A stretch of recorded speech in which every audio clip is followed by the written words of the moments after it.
All right, let's dive right in. Did you know the CPU you're using right now is probably kind of broken?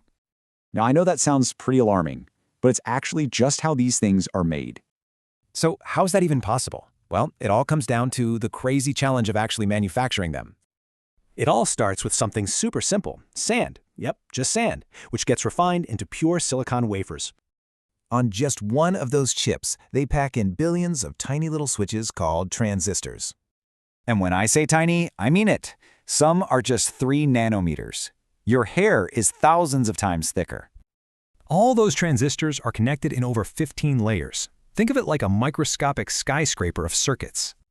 Building this requires hundreds of steps in ultra-clean rooms, where a single speck of dust can be a disaster. So you can imagine, with billions of parts, mistakes are going to happen. So what do they do with those flawed chips? Well, they don't just throw them away. Instead, they use a really clever sorting process.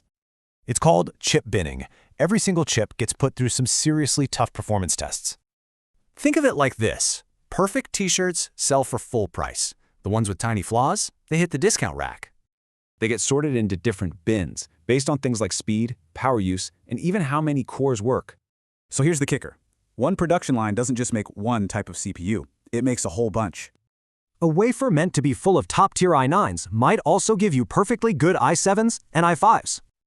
So if a chip designed with 8 cores has a couple of duds, the manufacturer just digitally switches them off. And boom, it's sold as a perfectly working 6-core processor, usually for a lower price. So what looks like a broken chip is actually part of an incredibly smart and efficient system. This whole process gives us more usable chips, less waste, and a whole range of products for every budget. So no, your CPU isn't flawed. It's proof of brilliant engineering that turns a problem into a solution.